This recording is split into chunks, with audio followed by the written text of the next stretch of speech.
You are now watching WhoDooTV. Welcome back to WhoDooTV. I'm Jared. And I'm Hoosier. Today we're talking about Eternity number 3, story by Matt Kindt and pencils by Trevor Hairsine. And we got the inks with Ryan Winn and colors by David Barron. We are going to try to limit some spoiling here, like we have the first issue, number 1 and number 2.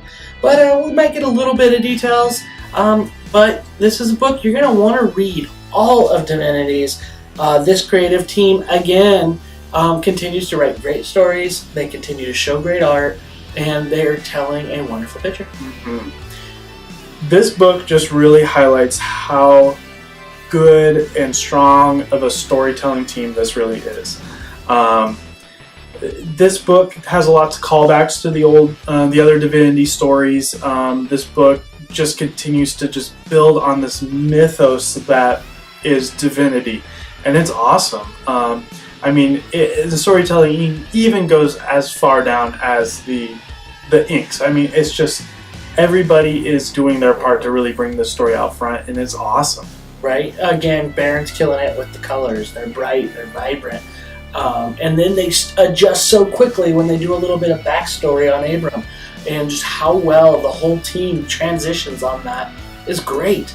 It is it's very good for the eyes, and it does tell a whole story, like not just with the words. Right, absolutely.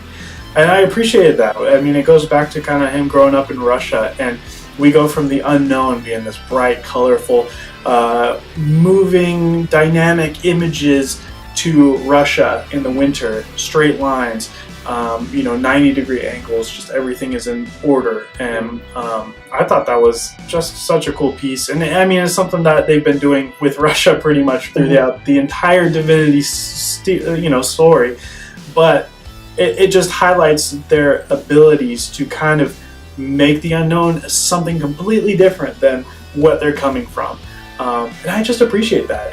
It's night and day. Right. And then a plug on Ryan Wynn's YouTube channel. He's doing some inking videos of him inking Trevor Hairsine's pencils. Oh, cool. So you get to see that piece of it. And it is really cool to see the process that they're doing in this book and where it's going.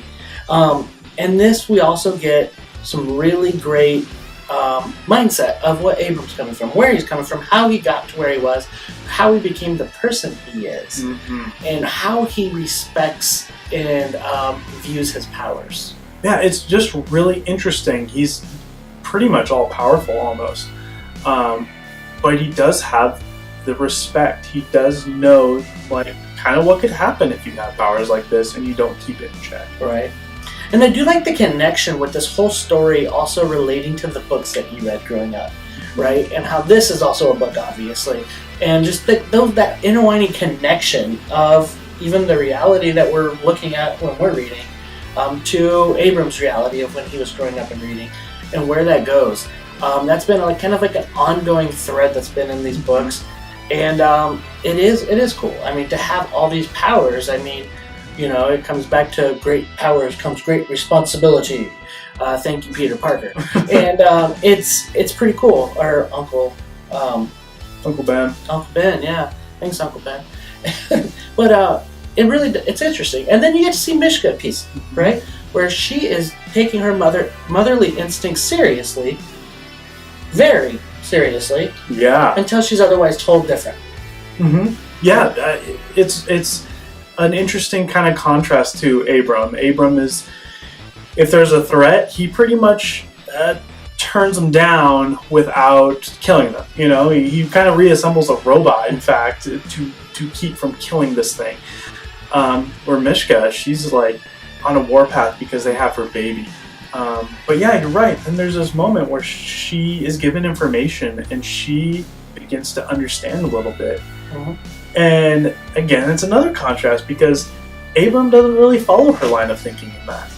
Right, and this is kind of where a few little spoilers come into play, where their child is still trying to be, in a way, sacrificed. He's trying to be made into the observer of the past and future life to keep the unknown in order. Myshka kind of understands that, but Abram wants him to live a normal life. He wants him to be a child. He wants him to be theirs. And so that's where the conflict's going, and that's kind of where this book leaves us. Yeah, it's the question of, what what is important? Is this cosmic importance the most important part, or is just bringing back family and letting someone live the way that they were born? Is that the most important? And there's a little hidden thing in there we're not going to talk about, and just kind of curious on where it came from. And that's probably going to be our question of the day today. Put that in the comment if you think you know where that came from. But what did you think? Yeah, I think this book is amazing. It would be so easy to make a book like this and not be grounded anywhere. To just kind of put things in for the sake of being random, to make it look like it's bigger than it really is because you can draw a character that looks this way, you know. But they have been so consistent in their kind of weirdness of this place, where there is almost, I said this in our last video, we're starting to see this logic in what seems to be just this chaotic environment, you know. It's really bringing structure to this story.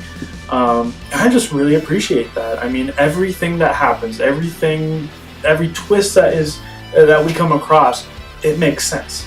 You know, it's not like, oh gosh, you know, they just threw that in there because they needed a MacGuffin, or they needed some sort of Deus Machina to save the day, and they just made it up. No, it makes sense, and it's so thought out. Makes me almost wonder, very first issue of the first Divinity series, did they think this far ahead? Right. Did they think of the unknown, and they knew in the future like we would be introduced to that at some point, but it's always been there? I don't know. It's impressive. The artwork, the storytelling, every piece of this is awesome. This is a 5. I'm giving this one a 5. Right. That's nice. Yeah, I think it's well deserved. I am enjoying this whole series. I've enjoyed all of Divinity. It has been one of my favorite, in a way, an ongoing title. I mean, this is the 4th arc of it. I mean, it has been continues to go, and we're probably going to get an Eternity 2 and 3. I hope so, to go with that deluxe hardcover I'm going to get of the first 3. But I think I'm going to give this a 5 as well. I mean, color, art, story, it doesn't get a whole lot better than this. I don't really see how it can. And I hope to get some resolve in that mystery piece that we talked about earlier. Yeah. Where did it come from? Who brought it there? Who did it? Who, what, when, where? If you think you know, put down in the comments below. Fix my hair. Now we're getting close up. Hey, if you like this video, be sure to hit the like button below. Stay connected with us by subscribing at YouTube. Also, connect with us at Twitter and Facebook at WhoDooTV. Also, we'd like to thank our friends over at OutrightGeekery.com. Be sure to check them out for any nerdy news related stuff. Thanks for watching WhoDooTV. We'll see you on our next video.